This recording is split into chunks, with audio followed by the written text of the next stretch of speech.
with a revelation that will alter your perception of Brooks and Dunn.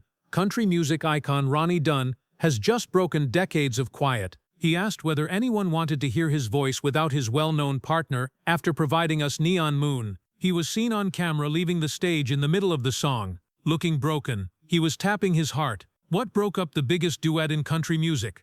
Could the reality of their breakup be more startling than anyone had thought? Come hear it all from Ronnie Dunn at 71. Unsettling health fear. That Thursday night, the lights inside Indianapolis's Gainbridge Fieldhouse were dazzling. The 20,000-strong crowd was already in high spirits once Brooks and Dunn's set began, singing every line of the boot-scooting boogie like it was 1992 all over again. On one side of the stage, Kix Brooks was playing his guitar and soaking in the energy like a pro. Then, though, something didn't feel right. With both hands on the microphone, Ronnie Dunn was in the spotlight. The same grit and voice that might boost your spirits with My Maria or bring you to tears during Neon Moon. However, something shifted when the song reached its climax. He reduced his speed, his motions became labored. Under those enormous lights, the man who had owned the stage for years simply didn't seem like himself. Ronnie's head shook slightly, and the bassist was the first to notice. The band didn't miss it, but the audience did. Together, they have experienced everything. Long tours, sleepless nights, illness, and fatigue. However, this felt different than simply being exhausted. Matt Malone, the radio broadcaster, was recording on his phone somewhere in the crowd. That silent gut punch instant before everything changed was something he caught. Ronnie turned to face his fellow musicians. Just a gaze, without any words. The kind that only makes sense after you've performed together in 1,000 gigs. The crowd continued to clap, sing, and enjoy themselves. Nobody knew they were seeing a scene that would go viral on the internet in a matter of hours. Ronnie then began to go slowly in the direction of the stage's front. It was obvious that he didn't want to, as if this wasn't the original idea. However, he reached the brink, gazed out at the sea of admirers, and performed a move that was more powerful than any note he had ever sang. He extended his arms, but not in the manner of saying thank you, good night, etc. It sounded softer, as though he was simultaneously saying thank you and goodbye. He waved and tapped his chest directly over his heart. It was then that the muttering began. People asked, "Wait, what's happening?" And he simply left the stage after that. Kix and the band continued to perform, but it was obvious that a significant event had just occurred. Chaos reigned backstage. The audience was still attempting to make sense of everything, and nobody really knew what was happening yet. The following day, Malone shared the brief video with the remark, "Feel better, Ronnie," and wow, it went viral. Countless comments, shares, and likes. People were concerned. Many others shared in the comments how Ronnie's music supported them over difficult years, deployments, and breakups.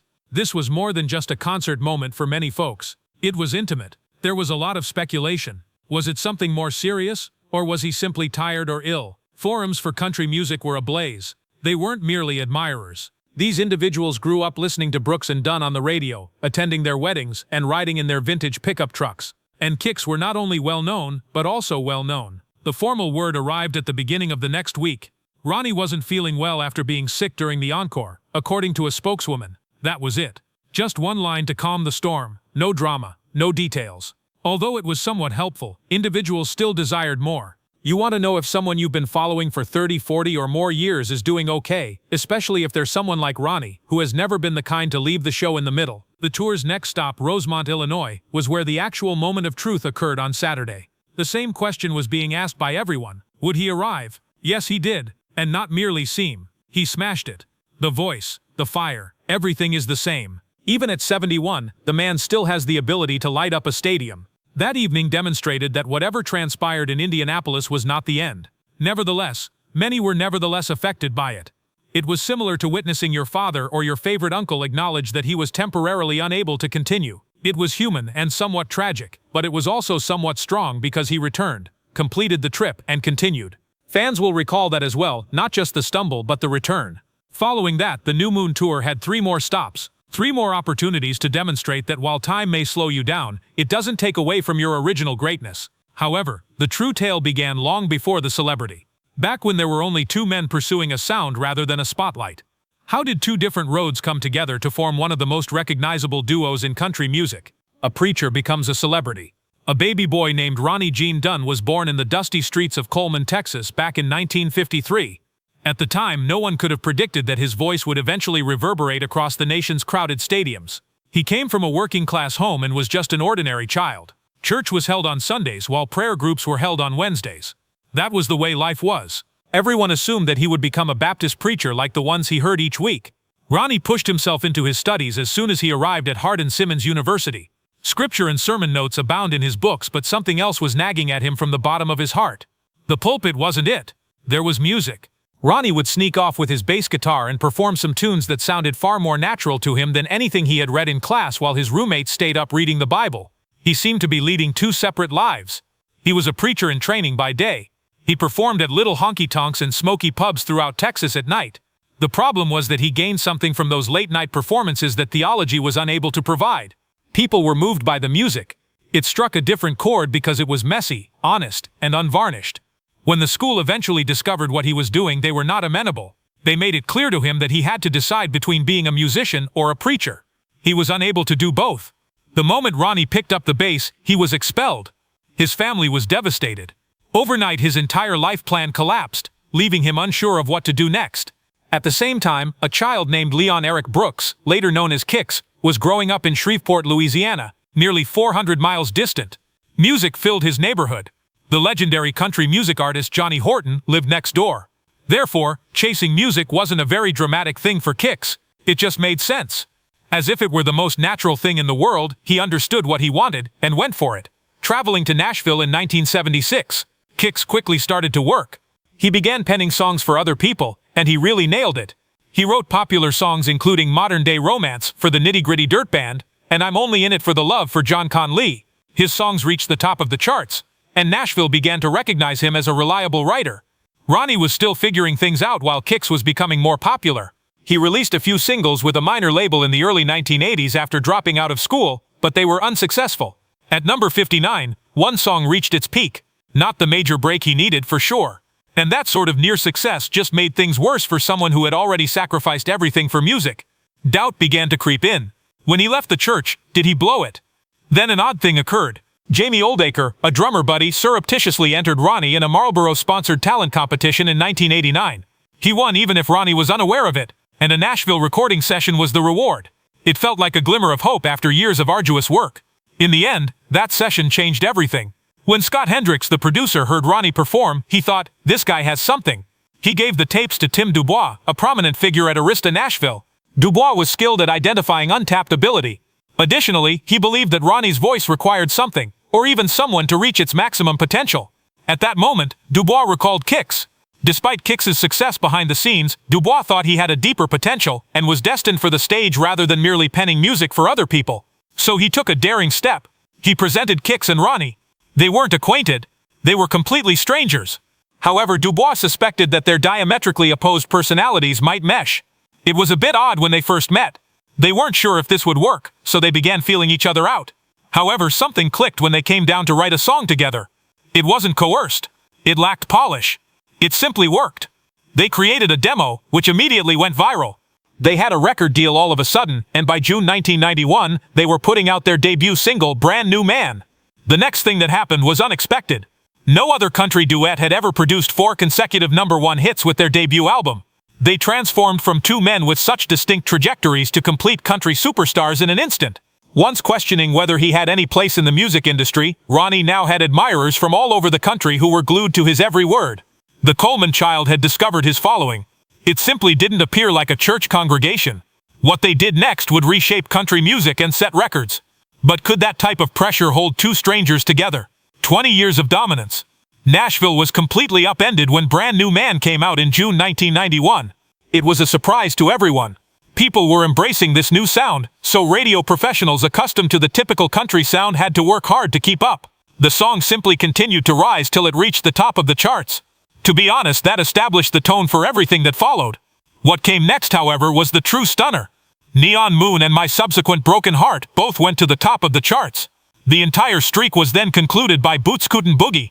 From a first album, 4 #1 hits were released. It had never occurred before. Not for a country music duo. Never.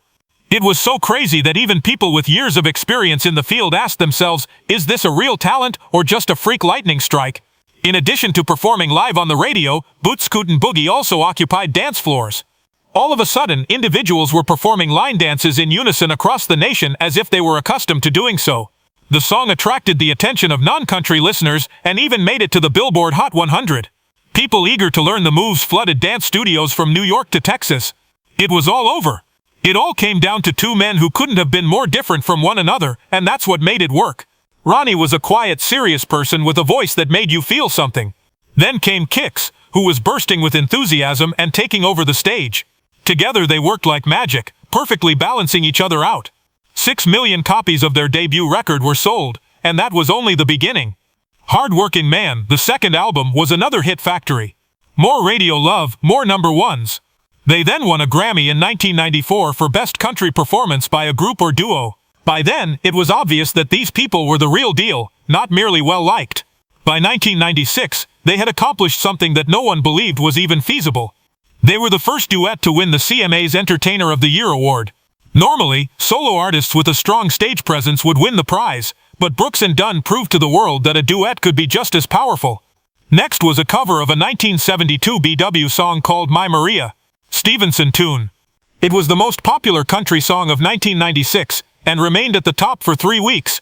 Although Ronnie was hesitant to do a cover, they were really happy that they did. It even gained a whole new following by infiltrating the pop charts. The winner of the year's duet award was now a given. They won the prize in all but one of the years between 1992 and 2006. Montgomery Gentry briefly gained attention in 2000, but otherwise dominated the scene. Not only were they well-liked, but each record continued to demonstrate their versatility and development. Their live performances were huge. We're talking about 50,000-person stadiums. The night is illuminated by pyrotechnics, setups for stages. That didn't look like your normal country show, it looked more like a rock performance. They created an entire experience, rather than just showing up to play. Even some of their songs become full-fledged American anthems. Both Bush and Obama utilized it exclusively in America during their presidential campaigns, which says a lot. Regardless of one's identity or beliefs, it had a positive atmosphere that simply worked. Additionally, they contributed back significantly in addition to creating music. Kix was a strong advocate for charitable causes, particularly those pertaining to children and music education. For all of his efforts, he received the inaugural CMA Foundation Humanitarian Award in 2015. By that time, his Keep the Music Playing initiative had invested more than $11 million in Tennessee schools. Ronnie also gave back in his own way. He raised a lot of money for organizations like Gilda's Club and the St. Thomas Breast Cancer Center through his Rock the Barn events, which were hosted at his house close to Nashville. It was more than a celebration. It had a significant impact. Nearly all of their albums achieved platinum status or higher. The Brand New Man achieved 6 platinum hits. A Diligent Man with 5 was not far behind. Even their best-selling albums were a huge success and helped promote their music to a whole new audience. Therefore, it felt like the end of an era when they declared in 2009 that they were retiring.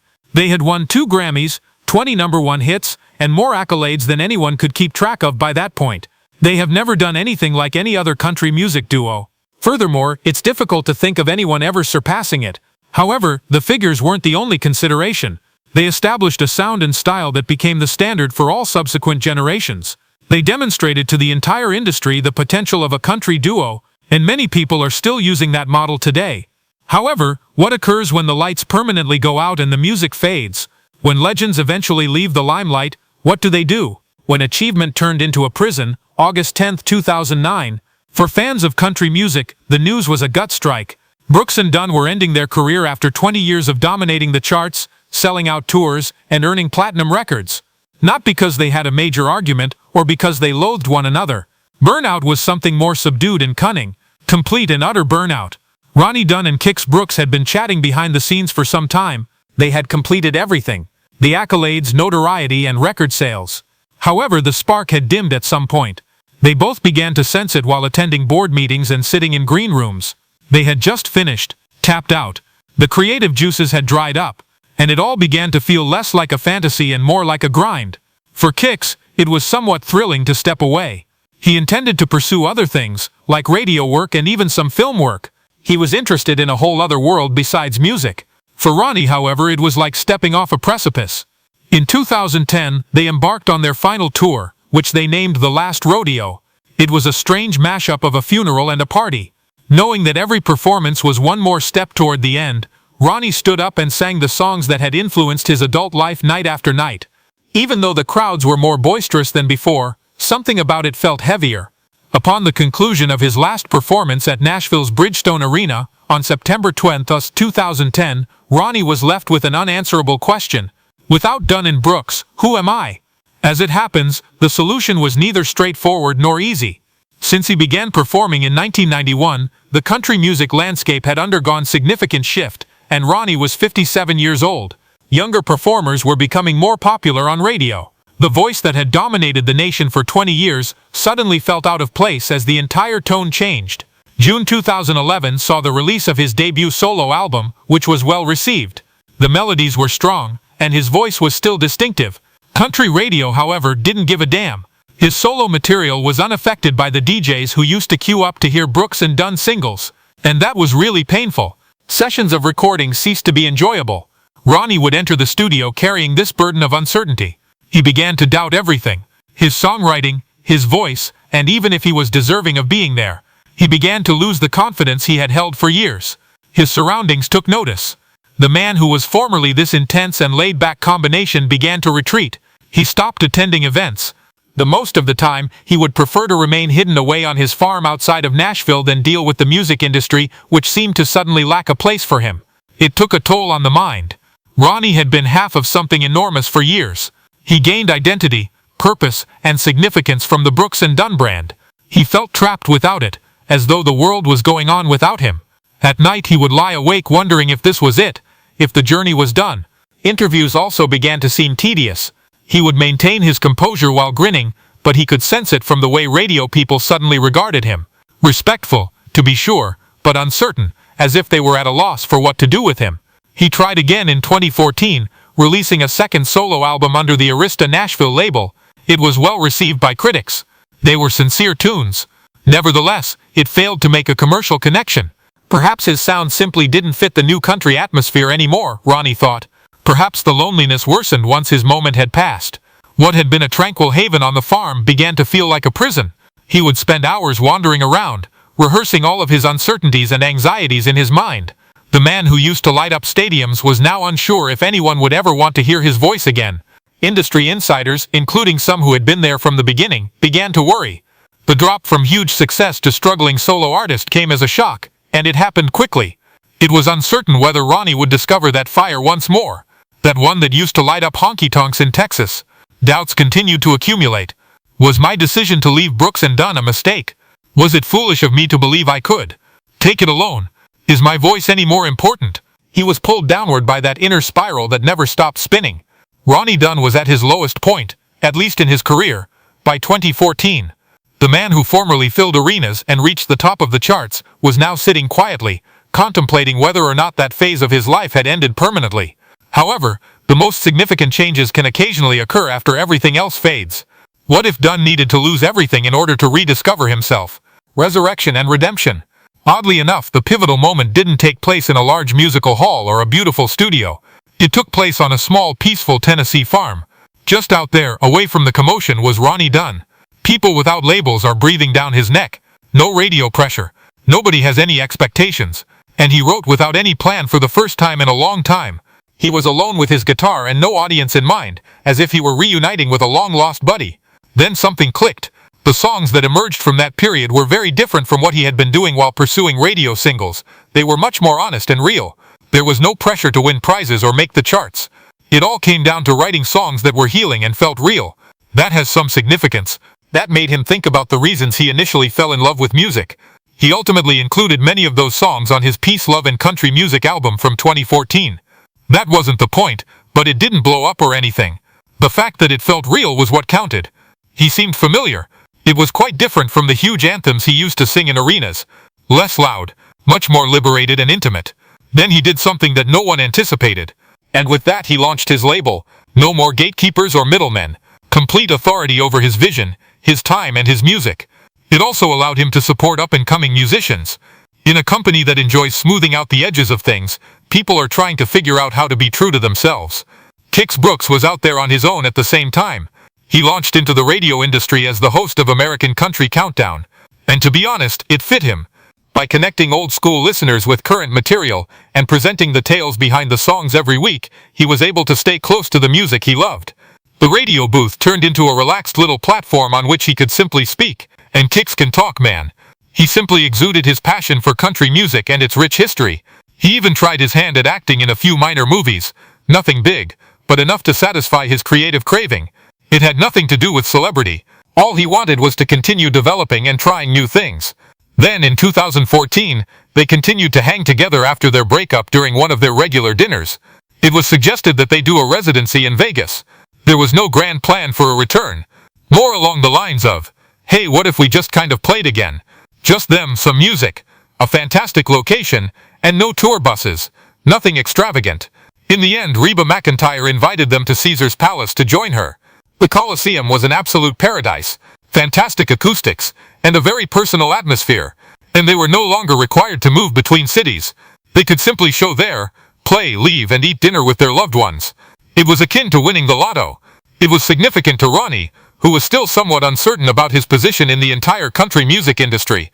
For example, are people still interested in what I have to say? It was clearly answered in that first show in 2015. There was a crowd. They still have a strong chemistry, possibly even more so than previously. The best thing was that they weren't promoting a brand new album. No pressure was present. Thus, they experimented at that period. Adjust the set list, experiment with the arrangements, and simply relish performing once more. Singing at the Colosseum was different.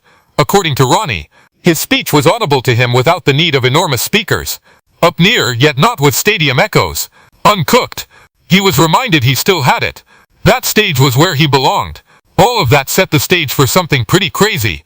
The reboot albums. It was an easy yet audacious notion. Let today's country stars recreate some of their greatest hits however they see fit. No regulations. Just new interpretations of timeless songs. When the first reboot came out in 2019, it was much more powerful than anyone had anticipated. Kane Brown's rendition of Believe seemed both fresh and authentic at the same time, and Luke Combs smashed Brand New Man. Reboot 2 was taking things to the next level by 2024. Believe was transformed into a big gospel-tinged behemoth that filled the entire studio like a church revival when Jelly Roll arrived with a 70-piece orchestra and a 30-person choir to recreate it. Next was the rendition of Ain't Nothing About You by Megan Moroney. She completely changed the mood. Incredibly hazy, sluggish, late-night energy. Even Dunn and Brooks were taken aback. They had spent 2 years on tour with her, and have never heard her that way. Morgan Wallen's rendition of Neon Moon, however, was arguably the most telling. That said a lot because he hardly made any changes. It demonstrated the ageless nature of the original, and the fact that sometimes letting a song breathe is the greatest way to pay tribute to it. The reboot albums weren't merely enjoyable collaborations. They were productive, hugely. They satisfied the old supporters while attracting a whole new generation. Evidence that great tunes just evolve rather than age. Then, unexpectedly, Brooks and Dunn took home the 2024 CMA Vocal Duo of the Year award. Everyone was taken aback. To be honest though, it made sense. They would complete a circle. They had returned after everything. The breakup, the alone travels, the uncertainties, the development. Not only to one another, but also to the reason they initially began this. It suddenly made sense to Ronnie after all those years of questioning whether he still mattered. He was still the same person. He had simply become overwhelmed by the clamor and anticipation. What remained after all of that was removed was genuine. Just a guitar-wielding man. And a truthful statement. And the music resides there. I appreciate you watching. Subscribe, like, and comment. Additionally, click on the video that is displayed on your screen to view another fascinating film. I'll see you over there.